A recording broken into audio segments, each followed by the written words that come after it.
Ceci est un livre audio autogénéré par Google. Politique de l'éducation à la sexualité en France. Avancées et résistance, Virginie de Lucas Barus.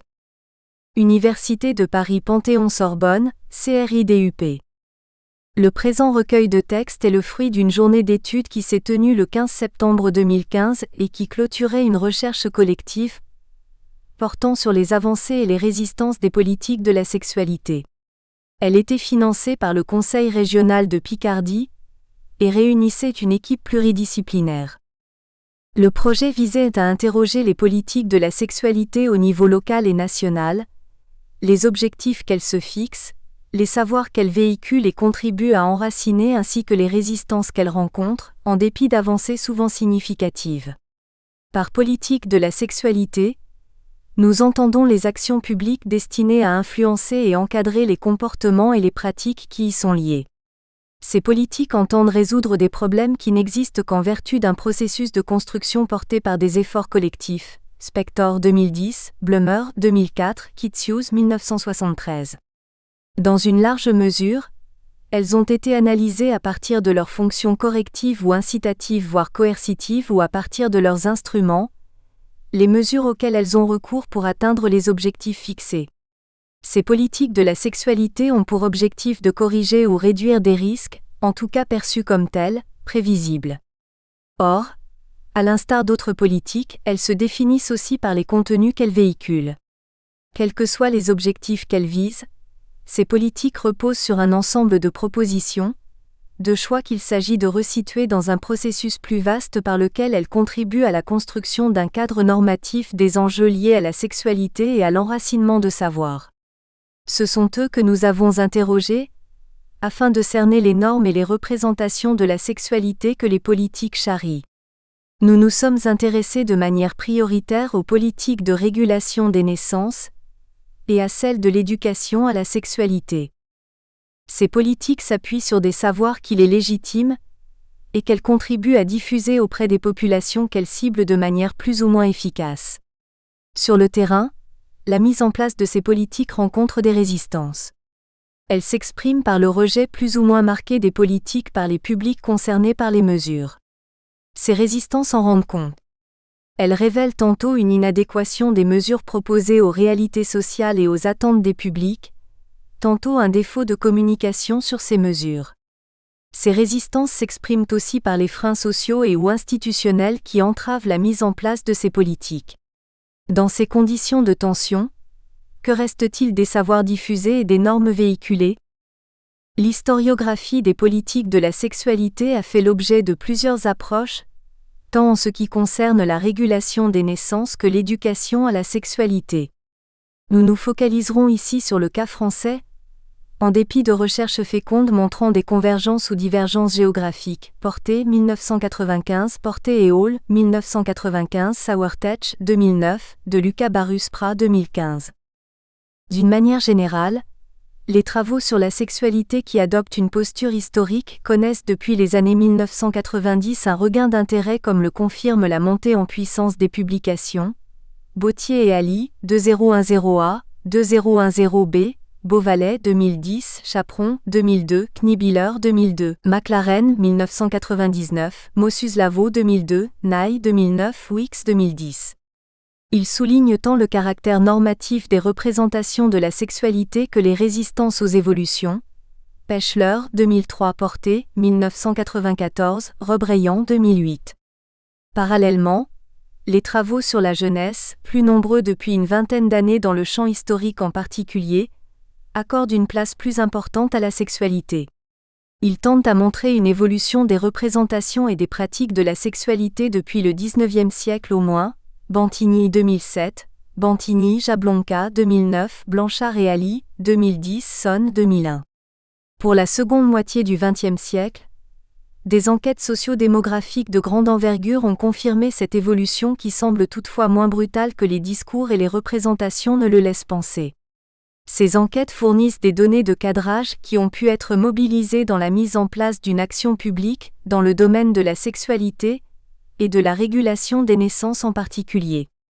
La première autour du Dr Pierre Simon, En 1970 s'est particulièrement intéressé à la prévention des naissances, Chaperon 2002.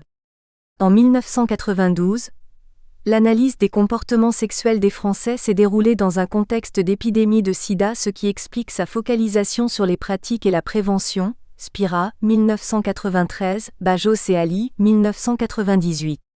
Enfin, en 2005, l'enquête Contexte de la sexualité s'est intéressée aux trajectoires individuelles dans leur contexte social, Bajos, Boson 2008.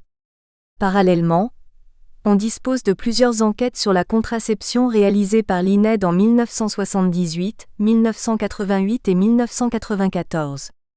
Plus récemment, au début des années 2000, l'enquête Cocon, cohorte contraception, s'est penchée sur les pratiques contraceptives et leurs échecs et au processus décisionnel dans le recours à l'avortement, Bajos et Ali, 2004, Bajos et Ali, 2004.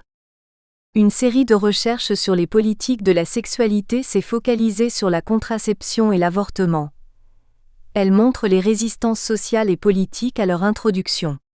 Les origines et les effets de la loi de 1920 qui réprime notamment la propagande anticonceptionnelle, ceux de la loi Neuwirth du 28 décembre 1967 qui autorise l'accès, sous étroites conditions, à la contraception, et ceux des lois plus récentes qui facilitent son accès aux plus jeunes ont fait l'objet de plusieurs travaux. Il en est de même des lois qui ont condamné, en 1923 notamment, puis autorisé depuis le 17 janvier 1975, l'avortement. On peut citer le travail de Janine Mossus-Lavaux qui fait le point sur les évolutions législatives depuis 1950, celui de Bibia Pavard qui s'est intéressé aux années 1956 à 1979, Mossus-Lavaux, 2002, Pavard 2012. Fabrice Cahen, Pauline Rameau ou encore Jean-Yves Le Naour et Catherine Valenti se sont penchés sur les résistances à la légalisation de l'avortement, Mossus-Lavaux, 2002, Le Naour, 2003, Cahen 2011, Cahen Capuano, 2011 Rameau, 2011. D'autres montrent les étapes particulières de cette montée en puissance de la législation relative à la sexualité, Chauveau 2003, de Lucas Barus 2008, Guérand 1990, Ronsin 1980. Dans l'ensemble, ces travaux confirment des influences contradictoires et des confrontations autour de positions confessionnelles et ou politiques différentes et qui expliquent en partie les résistances rencontrées. Par ailleurs, des travaux sociologiques et démographiques nombreux qui ont parfois adopté un point de vue biographique se sont intéressés au parcours contraceptif et au recours à l'avortement. Ils démontrent souvent le poids des normes en la matière, mais aussi l'enracinement de la reconnaissance de droits, Bajos, Ferrand 2001, 2006, 2011, Amselem Mingui, 2011. Ce bref état des lieux historiographiques, même s'il est loin d'être exhaustif, nous a convaincus d'axer nos recherches autour des politiques de l'éducation à la sexualité entendues au sens large. Nous entendons ici les politiques qui visent à contrôler la diffusion d'informations relatives à la sexualité, et propose des contenus destinés à lui donner du sens. Les deux premiers textes de Scarlett Beauvalet et de Virginie de Lucas Barus en dressent la généalogie. Infra. Au XIXe siècle, l'éducation sexuelle ne fait guère l'objet de débats. Seuls quelques opuscules s'adressent aux jeunes gens leur rappelant leurs devoirs conjugaux, Corbin 2008, Oubre 1997. Mais à partir de la fin du XIXe siècle, les préoccupations sociales concernant la diffusion des maladies sexuellement transmissibles, la syphilis en particulier, et celles relatives à la diminution des naissances conduisent à la mise en place de premiers programmes d'éducation à la sexualité qui tout à la fois enseignent le péril vénérien et exhortent à faire des enfants grâce à un programme qui fait assez largement consensus, la chasteté prénuptiale, le mariage précoce, une famille nombreuse, Rollet 2008, de Lucas Barus 2010.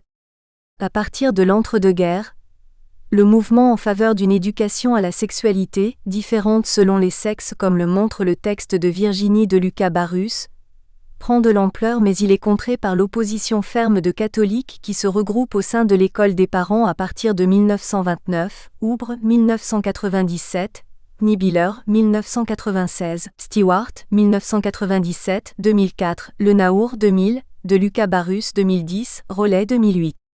Au sortir de la guerre, les projets d'éducation à la sexualité sont récupérés par des associations militantes, notamment le Mouvement français pour le planning familial et l'École des parents. En s'appuyant sur l'historiographie, Lydia Fener montre la manière dont ces groupes construisent le contenu de l'éducation sexuelle qu'ils proposent. Ils obtiennent en 1973 l'entrée de l'éducation sexuelle dans les lycées et collèges via des cours sur la reproduction humaine. Quels sont les savoirs qu'ils diffusent et les normes qu'ils véhiculent? La place des mouvements militants dans les politiques de l'éducation à la sexualité est cruciale, tant elle détermine les contenus ainsi que les résistances qu'elle rencontre. Si le MFPF a été bien étudié, on ne saurait réduire à son action toutes celles menées en faveur de l'éducation à la sexualité, Bard Mossus-Lavaux 2006, Pavard 2012. Qu'ils interrogent le sens et la pertinence de l'éducation H accent aigu TE accent aigu hétéronormative des jeunes ou celle des personnes handicapées, ces mouvements militants conduisent à formuler un certain nombre de propositions et contre-propositions qui peuvent réorienter les contenus diffusés, accélérer ou freiner leur diffusion auprès de populations cibles en particulier, ce que montrent Antoine Idier et Pierre Brasseur infra. L'analyse des politiques de l'éducation sexuelle invite par ailleurs à adopter une focale fine. Des observations in situ, des entretiens semi-directifs et une enquête par questionnaire ont été réalisés dans le cadre de notre recherche collective, le DEN Chambon Infra. Il s'agissait là encore de déterminer les savoirs que produisent les politiques de la sexualité et les normes qu'elles diffusent. Bien des voix sont restées dans l'ombre de cette enquête, et maintes populations cibles ont échappé à nos observations. Mais nos investigations montrent que la socio-histoire des politiques de l'éducation sexuelle ne peut se satisfaire d'un récit linéaire, qui se réduirait à une montée en puissance des dispositifs mis en place sous l'effet de mouvements militants. Les avancées et les résistances qu'elles rencontrent, les accélérations dans les mises en place et les marches arrière témoignent d'un champ largement soumis à des influences contradictoires dont les prépondérances et reflux doivent être historicisés. Bibliographie sélective. Amselem Mingui Y, 2011, Contraception et grossesse à l'adolescence, vers une reconnaissance du droit à l'intimité des jeunes, Information sociale, 165 à 166, 156 à 163. Bajos-N, 2004, Les inégalités sociales d'accès à la contraception en France, population 59, 479 à 502. Bajos-N, Boson Monsieur 2008, Enquête sur la sexualité en France. Pratique, genre et santé, Paris, la découverte. Bajos-N, Ferrand Monsieur 2001, L'avortement à l'âge de raison, Mouvement 17, 99 à 105. Bajos-N, Ferrand Monsieur, 2006, L'interruption volontaire de grossesse et la recomposition de la norme procréative, Société contemporaine, 61, 91 à 117. Bajos-N, Ferrand Monsieur 2011, De l'interdiction au contrôle, Les enjeux contemporains de la légalisation de l'avortement, Revue française des affaires sociales, 1, 42 à 60. Bajos-N, Giamia, Laurent R. et al., 1998, Comportements sexuels et sida en France. Données de l'enquête Analyse des comportements sexuels en France, Paris, INSERM. Bajos-N, Le Ridon H, Jobspira N, 2004A, La contraception et le recours à l'avortement en France dans les années 2000, population 59, 409 à 418. Vantigny L, 2007, Le plus bel âge? Jeunes et jeunesse en France de l'aube des Trente Glorieuses à la guerre d'Algérie, Paris, Fayard. Vantigny L, Jablonka-I 2009, Jeunesse oblige. Histoire des jeunes en France 19e-21e siècle, Paris, PUF.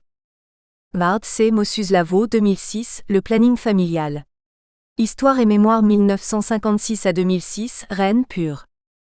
Bautier R. Dog V. Piet V. et Ali, 2010A, Pas ce soir chérie eux? Une histoire de la sexualité 19e-20e siècle, Bruxelles, Racine. Bautier R. Piet V. Truffin B. 2010B, La modernisation de la sexualité 19e-20e siècle, Bruxelles, Editions de l'Université de Bruxelles. Beauvalet S. 2010, Histoire de la sexualité à l'époque moderne, Paris, Armand Collin. Blanchard V. Revenin R. Ivorel Gigi, 2010, Les jeunes et la sexualité. Initiation interdit identité, 19e-21e siècle, Paris autrement. Blemer H. 2004, Les problèmes sociaux comme comportement collectif Politics, 64, 185 à 199. KNF, 2011, Lutter contre l'avortement illégal. Les politiques de la vie au défi du contrôle des mœurs, France 1890 à 1950, thèse de doctorat d'histoire Paris, EHESS. KNF, Capuano C, 2011, la poursuite de la répression anti-avortement après Vichy, XXe siècle. Revue d'histoire 111, 119 à 131. Chaperon S, 2002A, Kinsey en France, les sexualités féminines et masculines en débat, le mouvement social, 1, 91 à 110. Chaperon S 2002B, l'histoire contemporaine des sexualités en France, XXe siècle. Revue d'histoire 47 à 59. Chauveau S 2003, les espoirs déçus de la loi Neuwirth, Clio. Histoire femmes et société 18, 223 à 239. Corbin A 2008, préface in Montalban C, la petite Bible des époux. Paris, Editions Jérôme Millon. De Lucas Barus V 2008, les familles nombreuses. Une question démographique, un enjeu politique, France 1880-1940, Rennes pure. De Lucas Barus V, 2010A, The Concerns Underlying Sex Education for Young People in France During the First Half of the XXth Century, Morality, Demography and Public Health, IGA Internationalis, 10, 33 à 52. De Lucas Barus Volume 2010B, le genre de l'éducation à la sexualité des jeunes gens au cours des années 1900 à 1930, les cahiers du genre, 49, 155 à 182.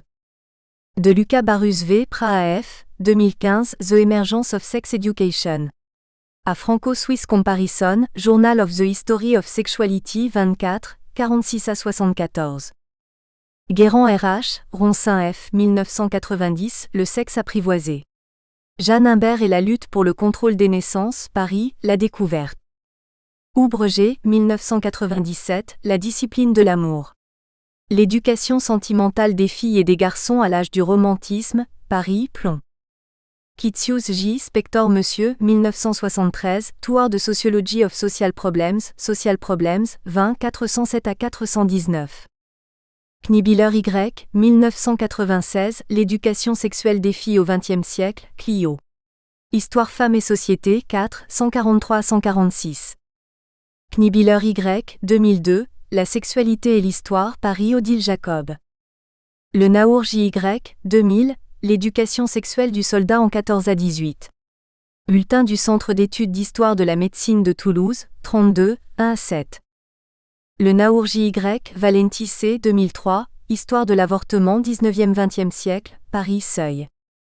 Lévy MF, 2002, Le mouvement français pour le planning familial et les jeunes.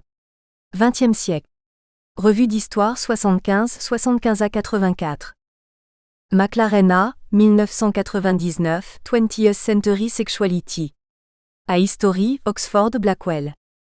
Mossus Lavaux J 2002A, La vie sexuelle en France, Paris Seuil. Mossus Lavaux J 2002B, Les lois de l'amour. Les politiques de la sexualité en France, 1950 à 2002, Paris, Petite Bibliothèque Payot. Nayer 2009, Sexuality Oxford, Oxford University Press. Pechler G. Loyola 2003, Sexualité, normes et contrôle social, Paris l'Harmattan. Pavard B. 2012, Si je veux quand je veux. Contraception et avortement dans la société française, Rennes pure. Porter Hallel, 1995, The Fact of Life. The Creation of Sexual Knowledge in Britain, 1650 à 1950, New Haven, Yale University Press.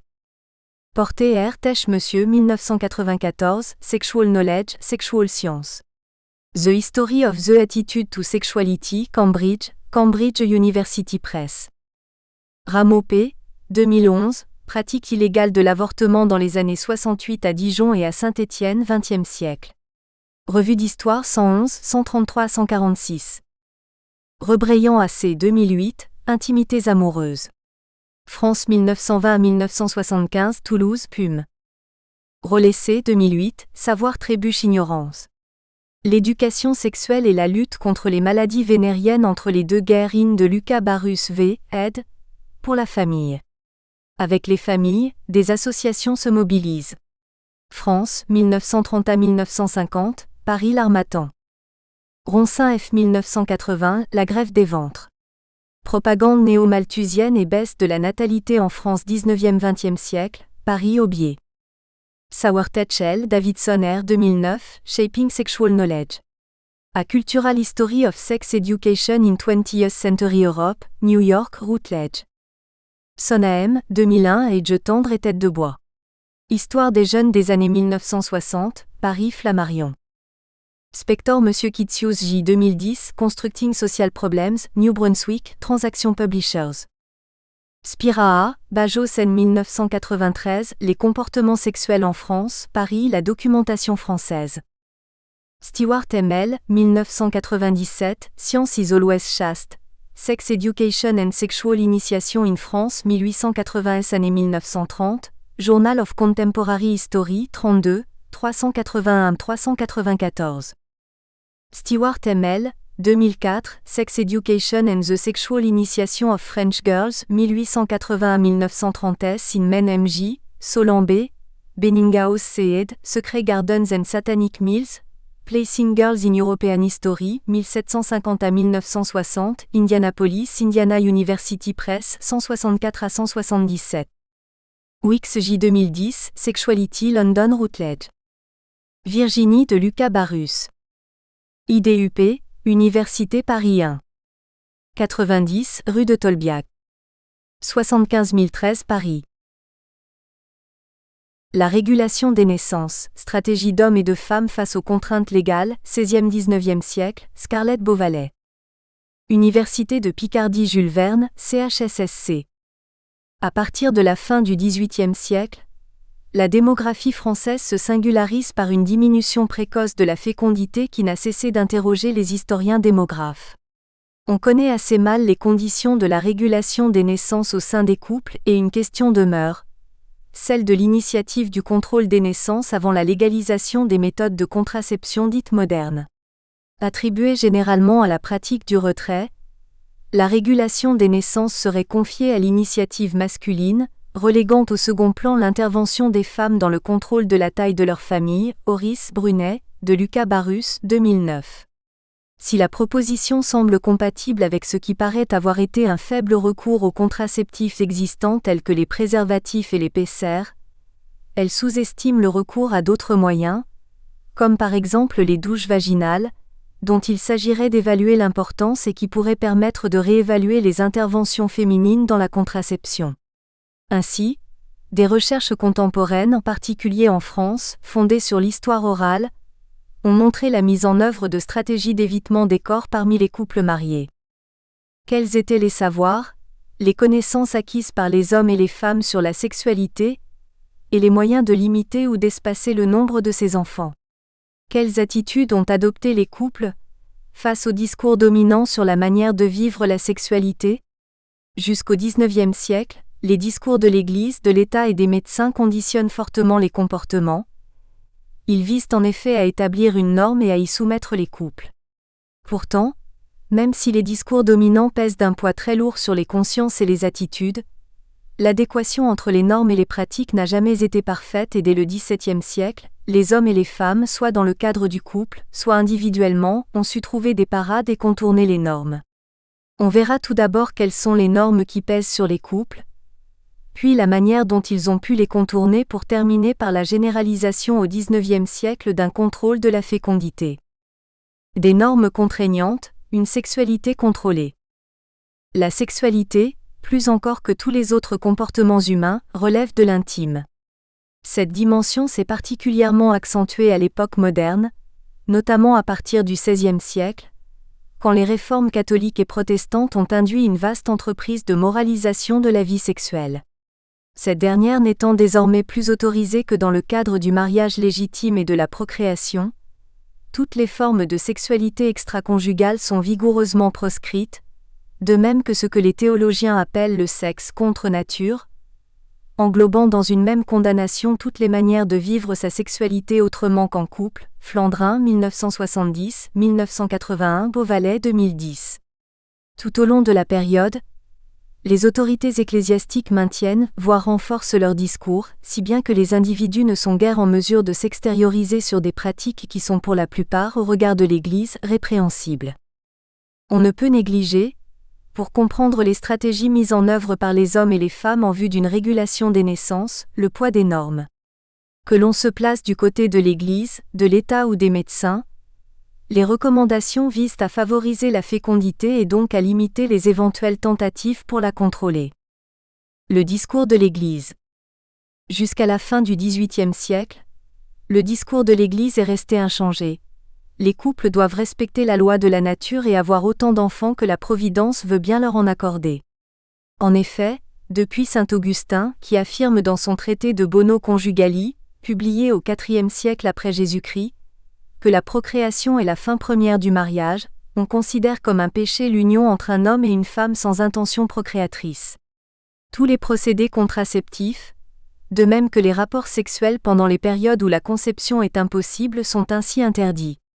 À la suite de saint Augustin, ces questions ont pu être des sujets de débat pour les théologiens, qui se sont interrogés sur la nature de ce péché, un péché véniel ou un péché mortel, mais les clercs ne sont jamais revenus sur le principe de cette interdiction. Bernos, 1985.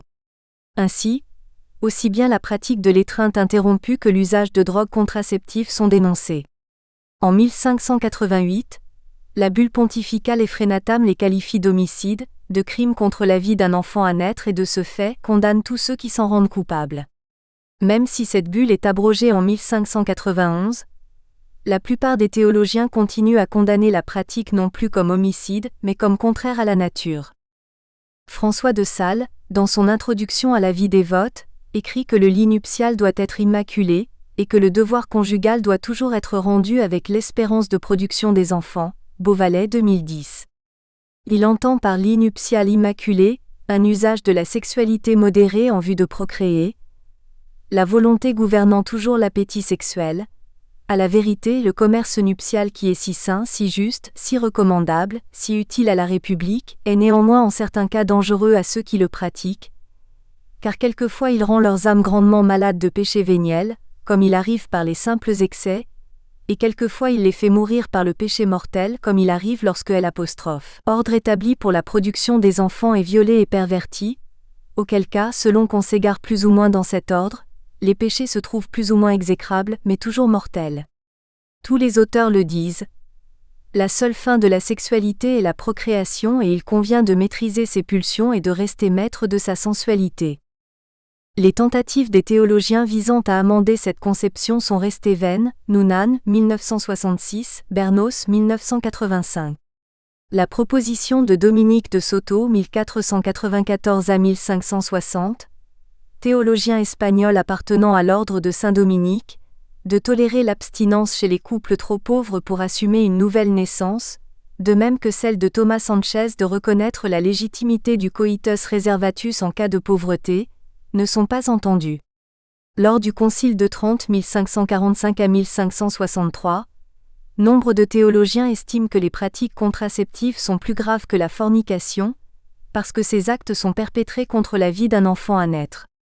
Le cardinal Cajetan les considère comme des homicides et un siècle plus tard, Bossuet qualifie de criminel la contraception, Bossuet, 1687, une position confirmée par le Semelier dans ses conférences ecclésiastiques en 1741, le Semelier 1741. Ce sont donc finalement les partisans du rigorisme qui l'ont emporté. On peut toutefois se demander s'il faut voir dans la permanence et l'intransigeance des discours le signe que les normes n'ont pas été aussi bien intériorisées par les couples que le souhaitaient les clercs. Les historiens se sont beaucoup interrogés sur les effets de telles interdictions. Pour caractériser les comportements des hommes de la période moderne, Pierre Chaunu évoque une vaste entreprise d'ascèse collective et une intériorisation réussie des préceptes de l'Église, Chaunu 1974. Au contraire, Jean-Louis Flandrin suggère une sexualité absque coitu, ayant pu prendre des formes diverses, solitaires, bestiales, homosexuelles ou hétérosexuelles, Flandrin 1975, 1976 et 1981. Si les deux hypothèses ne sont pas incompatibles, il n'en reste pas moins que les clercs sont parvenus à discipliner les conduites et à imposer un modèle de comportement ascétique, au moins jusqu'au milieu du XVIIIe siècle, comme en témoignent les faibles taux de conception prénuptiale et de naissance illégitime, Beauvalet 2008.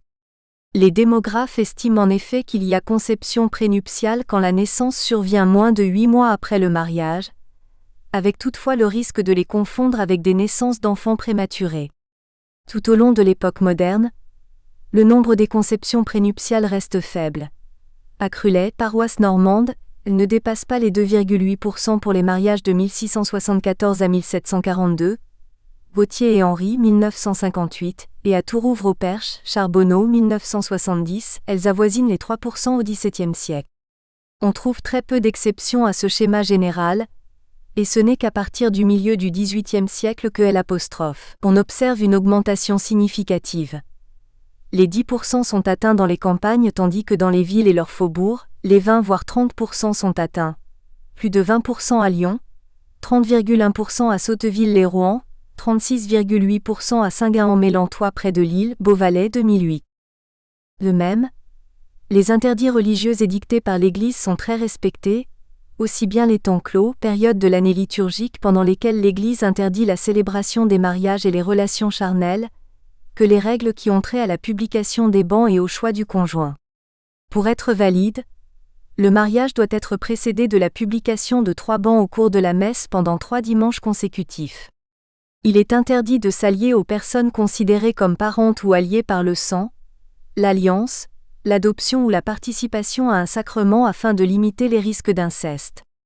La limite des empêchements a été ramenée du 7e au 4e degré à l'occasion du Concile de Latran au XIIe siècle, une législation maintenue par le Concile de Trente. Aussi bien les mouvements mensuels des mariages que ceux des conceptions établis par les démographes font nettement apparaître le respect de ces interdits, notamment pendant les périodes du Carême et de l'Avent et ce jusqu'à la fin du XVIIIe siècle et aussi bien dans les villes que dans les campagnes, Dupaquier 1995. Quant aux empêchements liés à la parenté, ils sont appliqués pendant toute la période moderne et il faut obtenir une dispense des autorités ecclésiastiques pour contracter de telles unions, West 1986. L'intervention de l'État et des médecins. L'État, pour des raisons morales, mais aussi parce que sensible aux théories populationnistes, s'est engagé très tôt dans une politique visant à condamner toutes les pratiques susceptibles de favoriser la limitation du nombre des naissances. Afin de prévenir d'éventuelles tentatives d'avortement et d'infanticide, une législation est mise en place dès 1556. Un édit du roi Henri II oblige les filles enceintes non mariées à déclarer leur grossesse devant les justices royales, Fan 1975. Ce texte établit une présomption d'infanticide en décidant que toute femme qui aura caché sa grossesse et son accouchement, et dont l'enfant sera mort avant d'avoir reçu le baptême, sera convaincue d'infanticide et condamnée à mort. Cet édit doit être régulièrement porté à la connaissance de tous par une... Nous espérons que vous avez apprécié cet aperçu. Pour continuer à écouter ce livre audio sur Google Play Livres, utilisez le lien dans la description de la vidéo.